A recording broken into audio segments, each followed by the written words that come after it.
The signal from nowhere. The universe had rules. Captain Alara Voss knew them well. Light could only travel so fast. Matter could only compress so far. Life required water, carbon, and time. These were the absolutes that governed every civilization humanity had encountered across 400 years of stellar expansion. Until the day the signal arrived. It came during third watch, when most of the crew aboard the Horizon's Edge slept in their pods. Alara was reviewing supply manifests in her quarters when the ship's AI, Iris, chimed with an alert that made her blood freeze. Captain, detecting an anomalous transmission. Origin point, unknown. Distance, impossible to calculate. Content, addressing you by name. Alara's fingers stopped over her datapad. Repeat that last part. The transmission contains your full name, service number, and current coordinates. It is requesting direct communication. She was on the bridge in 90 seconds, barefoot and still wearing her sleep shirt under a hastily thrown-on jacket. The night crew, just 2 junior officers, looked equally startled. "Show me," Alara commanded. The view screen flickered to life. Static danced across the display, then resolved into something that shouldn't exist, a perfect, crystal-clear image despite originating from beyond known space. The being on screen was humanoid but wrong in ways that made Alara's brain itch. Its proportions shifted subtly, as if her eyes couldn't quite agree on what they were seeing. Its skin seemed to contain swirling galaxies. Its eyes were black holes that pulled at her attention. "Captain Alara Voss of Earth," it said in flawless standard, though its mouth didn't move. "We have been waiting for you." "Waiting?" Alara found her voice. "Who are you? How do you know who I am?" "We are the architects. We built the cage you call reality." The being's head tilted, an eerily human gesture. "And you, humanity, are the first species in 3 billion years to notice the bars." Alara's mind raced. The bars? What bars? The speed of light. The arrow of time. The heat-death of the universe. The architect's voice carried something like amusement. "You call them laws of physics. They are limitations we imposed. A test, if you will. Most species never question them. They live, they die, they fade to entropy, content in their cage. And humanity questioned them?" Alara's hand hovered near the comm panel, ready to wake her senior staff. "Not questioned.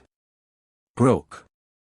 The being leaned forward, and suddenly Alara could see through it, see layers upon layers of impossible geometry.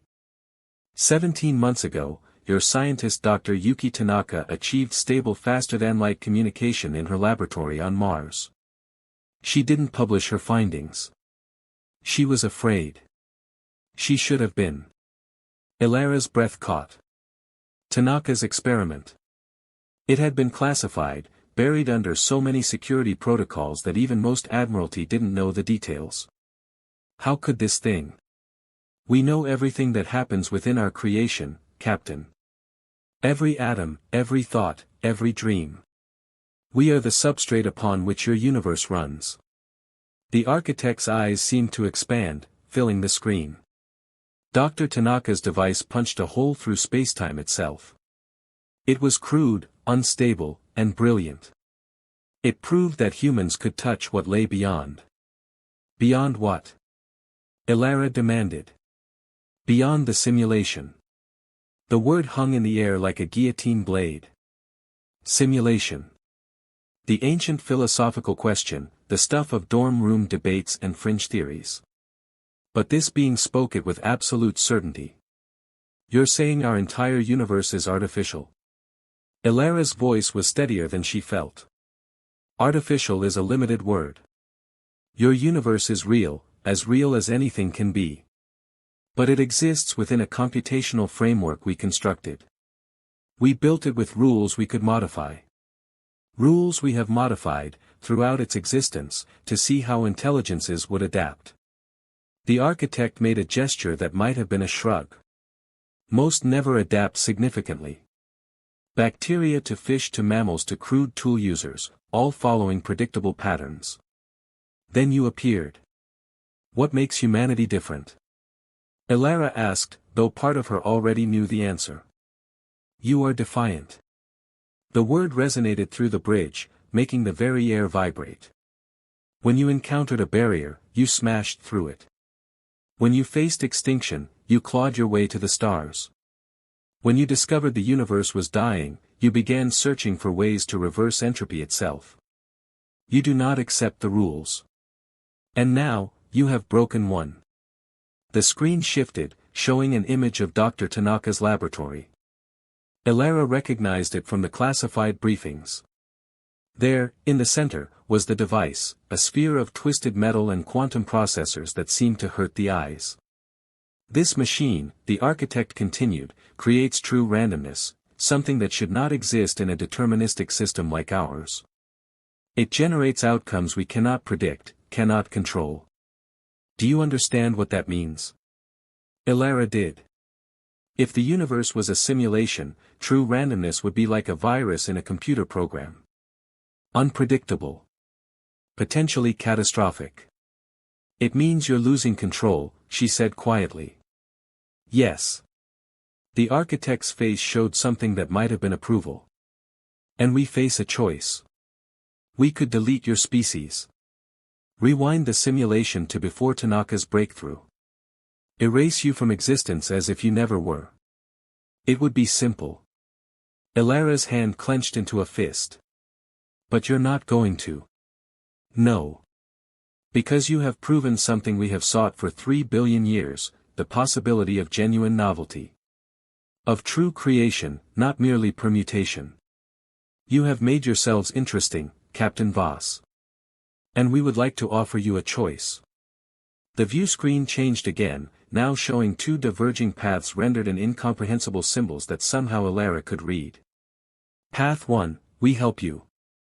We teach you to manipulate the underlying code of reality. You become builders like us, capable of creating universes, of stepping outside the cage. You ascend beyond your current form, beyond mortality, beyond limitation. It sounded like paradise. It sounded like a trap. And Path 2? Elara asked. Path 2, you refuse our help. You continue as you are, struggling against the rules we set, maybe breaking more of them through your own effort. You risk everything. You might fail. You might destroy yourselves. But you would do it on your own terms, with no debt to us, no obligation. The architect's eyes fixed on Elara with an intensity that felt like it could peel away her skin. Most species would choose Path 1 immediately. Safety. Power. Immortality. But we suspect humanity might be different. So we come to you first, Captain, before we approach your governments.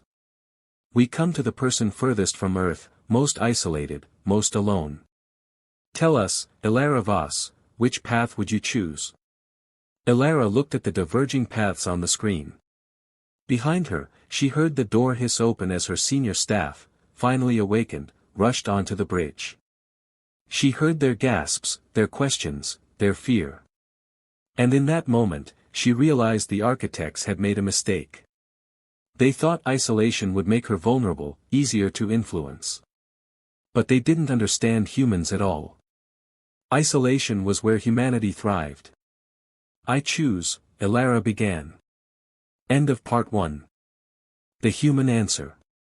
I choose to understand the question better before I answer, Elara said firmly. The architect's expression, if it could be called that, shifted into something resembling surprise. Around her, Commander Torres, Chief Engineer Malik, and Dr. Chen stood frozen, their faces pale as they absorbed the impossible being on the view screen. Interesting, the architect said. Most species either accept immediately or reject in fear. You seek more information. Very well. What would you know? Elara stepped closer to the screen, her bare feet silent on the cool bridge deck. You said we're the first in 3 billion years to notice the bars of our cage. What happened to the others who noticed? There must have been others. The architect's form rippled, and suddenly the view screen showed images, alien civilizations in all their glory. Towering crystal cities. Organic ships that looked grown rather than built. Beings of pure energy dancing between stars. 17 species, across 3 billion years of runtime, achieved sufficient understanding to detect the simulation's edges, the architect explained. 12 chose ascension. They joined us, became architects themselves. They help us now, building new universes, running new experiments. And the other 5? Elara pressed. They refused. They were removed. The architect's tone carried no malice, just statement of fact. They could not be allowed to share their knowledge. The simulation must remain stable. If all species knew the truth, the system would collapse under the weight of collective disbelief. Commander Torres found his voice. You murdered them for saying no. We deleted their data, the architect corrected. They never existed in the first place, Commander. They were patterns of information, like everything else. We simply deprecated the pattern. Dr. Chen, the ship's xenobiologist, stepped forward. But you're offering humanity a choice. Why not just delete us too if we refuse? The architect's eyes, those impossible voids, fixed on Chen. Because you have already spread the knowledge too far. Dr. Tanaka's research has been replicated in 17 secret laboratories across 5 human colonies. The data is distributed, encrypted, hidden in ways even we cannot easily trace without disrupting your entire civilization's computational thread. You have made yourselves difficult to cleanly remove. Elara felt a surge of pride. Humanity's paranoia, its distrust of centralized control, its obsessive redundancy, all the traits that made galactic cooperation difficult, had just saved them from deletion.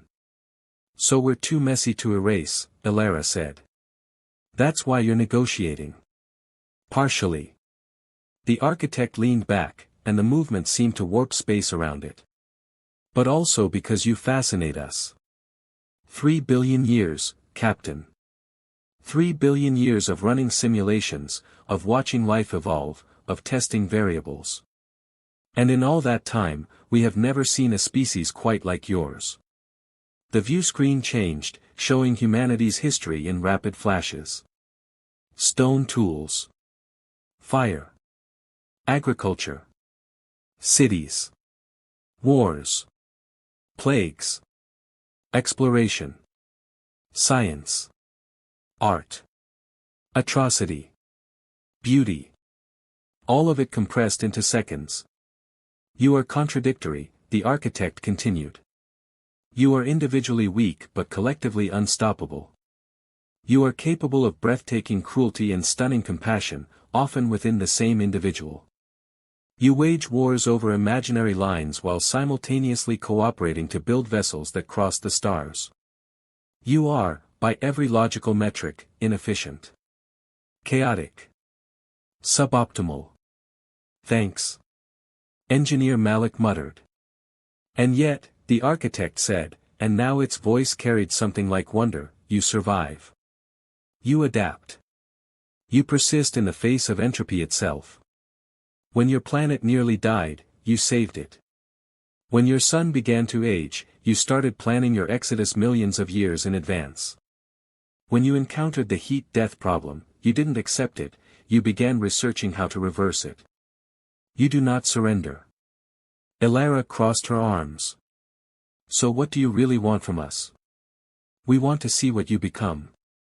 The architect's form solidified slightly, becoming more human in appearance, as if adjusting itself for easier communication.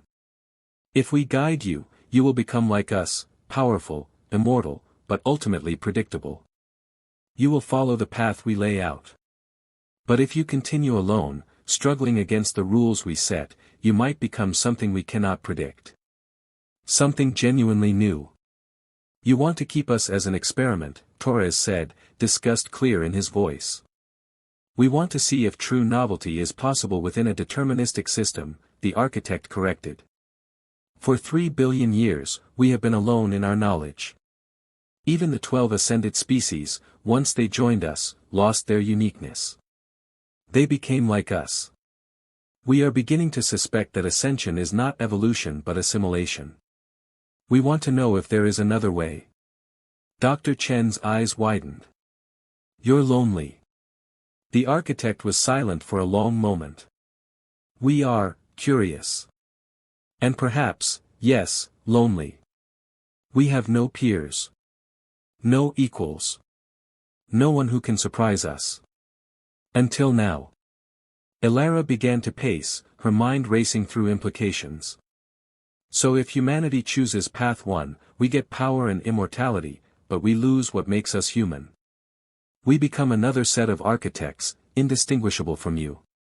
But if we choose path 2, we stay human, keep struggling, maybe break more of your rules, maybe even find a way to truly escape the simulation on our own terms. Correct. The architect nodded. But understand the risk. Path 2 offers no guarantees. You might destroy yourselves experimenting with forces you don't understand. You might trigger a cascade failure in the simulation that erases everything. You might simply fail, live out your species' lifespan, and die when your sun finally expires, having achieved nothing more than defiant struggle.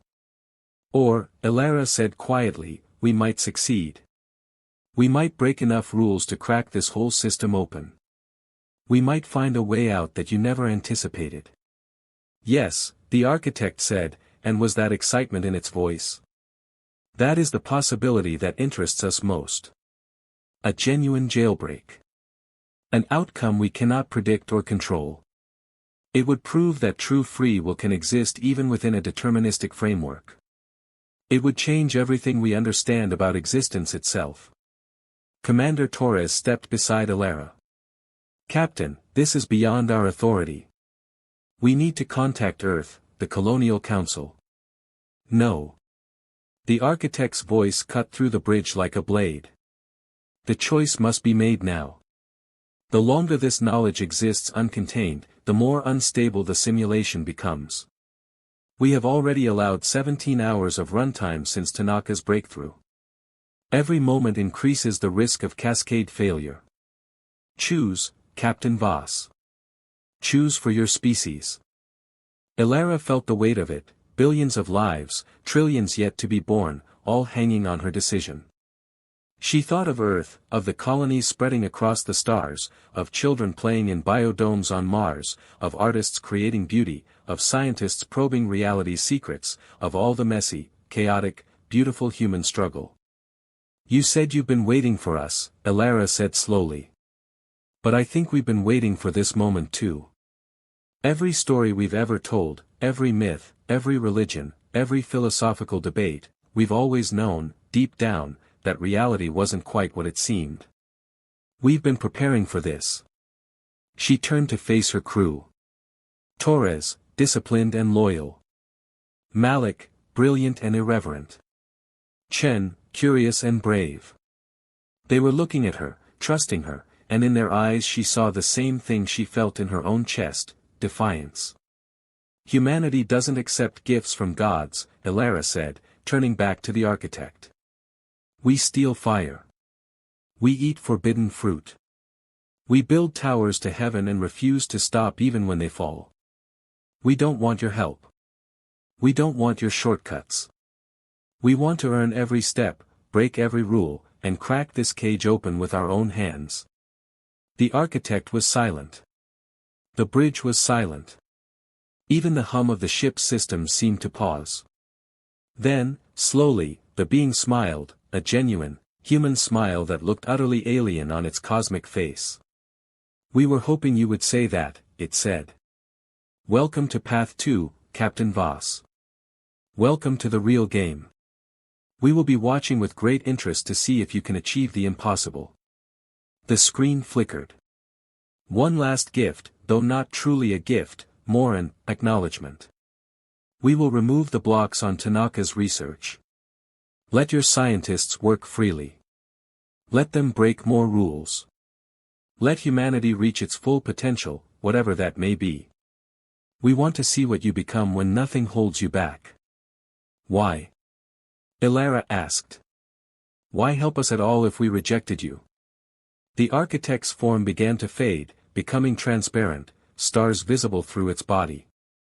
Because, Captain, in 3 billion years, you are the first species to make us feel something we had forgotten, hope. Hope that we might be surprised.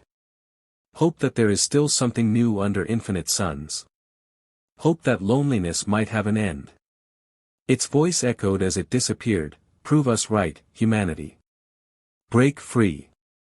We will be waiting on the other side. The screen went dark. The bridge lights flickered back to normal intensity. For a moment, no one spoke. Then alarms began blaring across every console simultaneously. Captain! Torres shouted. We're detecting spatial anomalies throughout the sector. It's like reality is glitching. Stellar positions shifting by microdegrees. Physical constants fluctuating. What the hell is happening? Elara looked at the data streaming across her command console and understood. The architects had removed the blocks. Tanaka's breakthrough was spreading. Humanity was about to learn the truth. And the universe would never be the same. Breaking the CAG, the glitches spread across human space like wildfire through dry grass. On Earth, physicists watching the Mars laboratory feeds saw Dr. Tanaka's device suddenly stabilize, its chaotic fluctuations smoothing into perfect sine waves.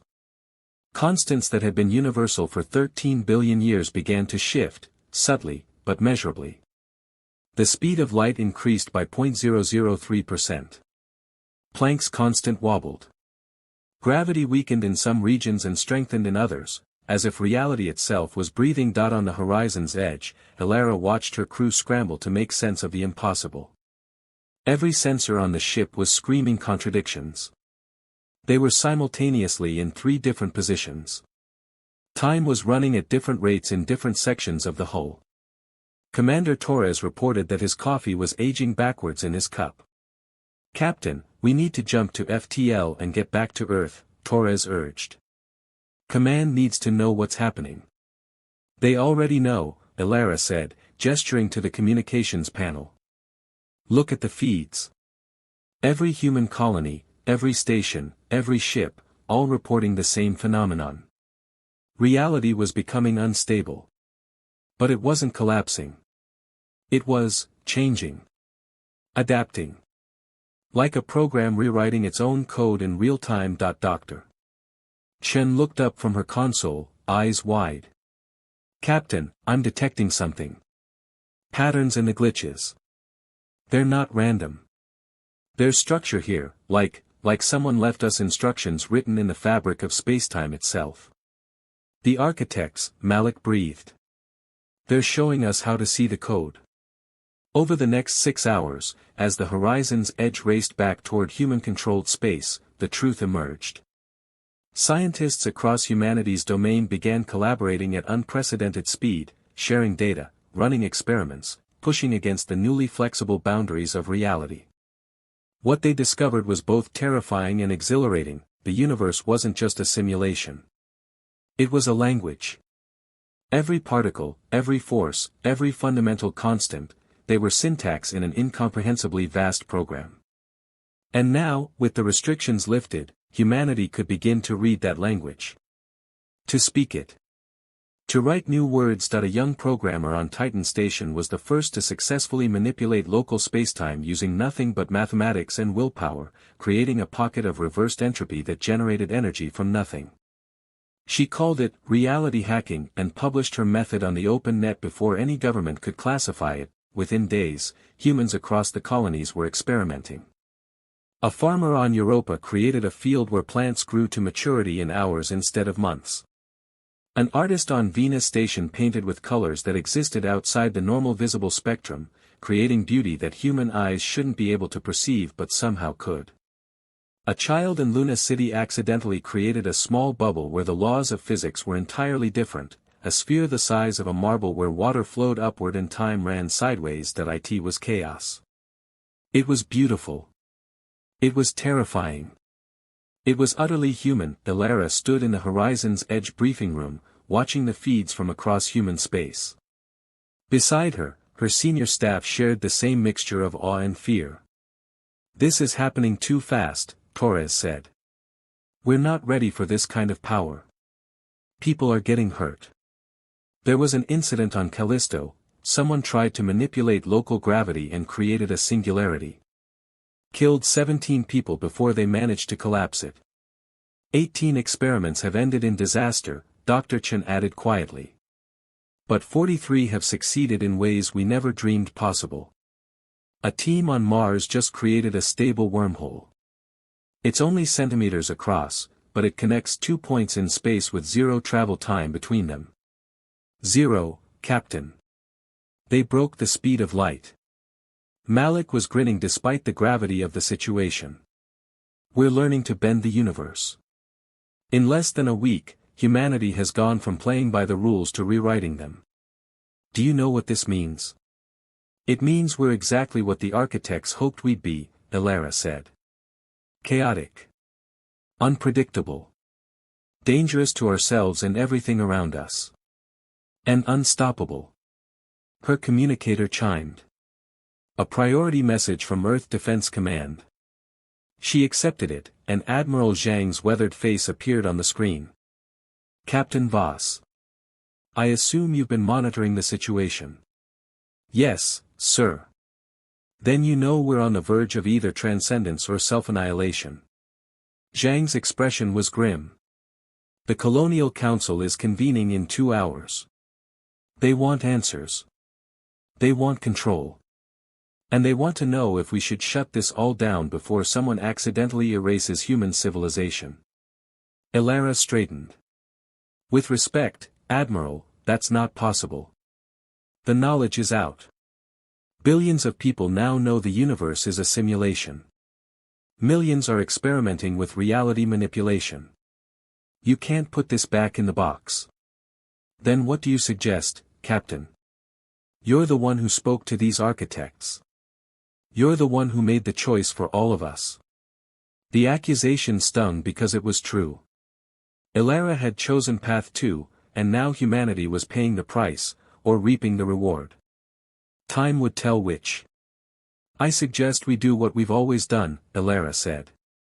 "We learn. We adapt. We make mistakes and we fix them. We push forward even when we're terrified. Yes, people are getting hurt. Yes, we're in danger. But we're also on the verge of something incredible. We have a chance to become something more than we ever imagined, not by ascending to become architects, but by forging our own path." Zhang was quiet for a moment. "The Council is leaning toward implementing a total ban on reality manipulation experiments. Quarantine anyone who tries. Classify all research at the highest levels." "That won't work," Dr. Chen interjected. "Sir, with respect, you can't legislate this away. The knowledge is too fundamental, too accessible. Anyone with basic physics training and the right mindset can do this now. Banning it would just drive it underground, make it more dangerous." "She's right," Elara added. "We need to embrace this. Create protocols, share safety data, learn from each failure, and amplify each success. We need to do this together, as a species, or we'll tear ourselves apart." Admiral Zhang sighed, and for a moment, he looked every one of his 70 years. "I'll convey your recommendation to the Council. But Elara, what if we can't control this? What if humanity isn't ready for this kind of power?" Elara thought about the architects, about their 3 billion years of searching for something new. She thought about the 17 species that had come before, 12 assimilated, 5 deleted. She thought about humanity's long, bloody, beautiful history of reaching for things beyond our grasp. "We've never been ready for anything, Admiral," she said. "We weren't ready to leave the oceans, but we did. We weren't ready to leave the caves, leave the planet, leave the solar system. We're never ready. We just do it anyway and figure it out as we go. That's what makes us human." Something shifted in Zhang's expression. "I'll tell the Council. Voss, good luck out there. And for what it's worth, I think you made the right choice. The transmission ended. Elara looked at her crew, saw their fear and their hope intertwined like DNA helixes. Captain, Torres said quietly, what happens now? Elara smiled. Now. Now we break everything. We crack this simulation wide open. We learn to speak the language of reality so fluently that the architects themselves can't predict what we'll say next. We make mistakes, we fail, we get back up, and we keep pushing until we either break free or break ourselves trying. She walked to the viewport, looking out at the stars, stars that she now knew were just data points in an incomprehensibly vast computational framework. But they were still beautiful. Still worth exploring. Still worth fighting for. The architects gave us a test, she continued. They wanted to see if we could surprise them, if we could achieve genuine novelty within their deterministic system. They wanted to know if true free will was possible inside a simulation. And what's our answer?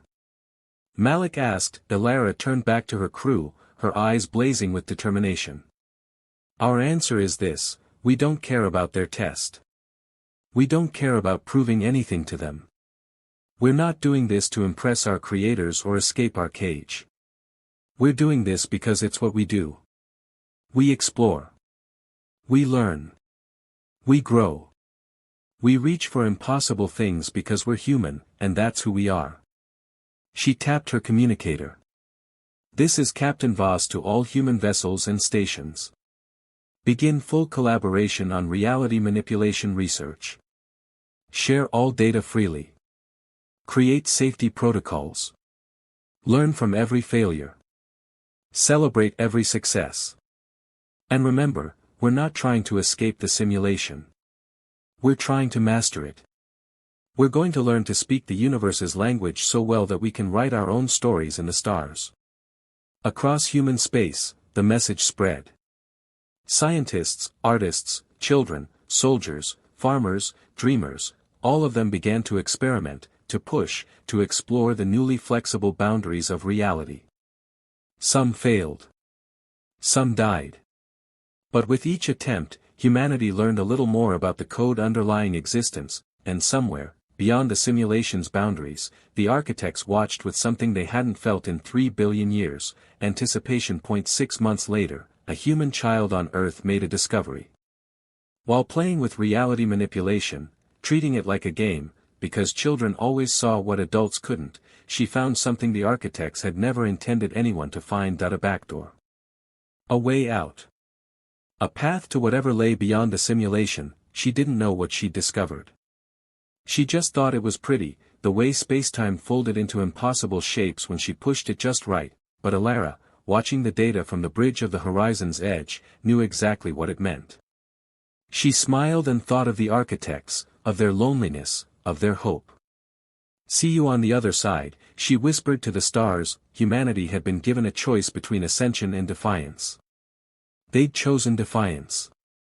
And now, on their own terms, through their own efforts, with their own chaotic, beautiful, impossible methods, they were about to break free. The real story was just beginning.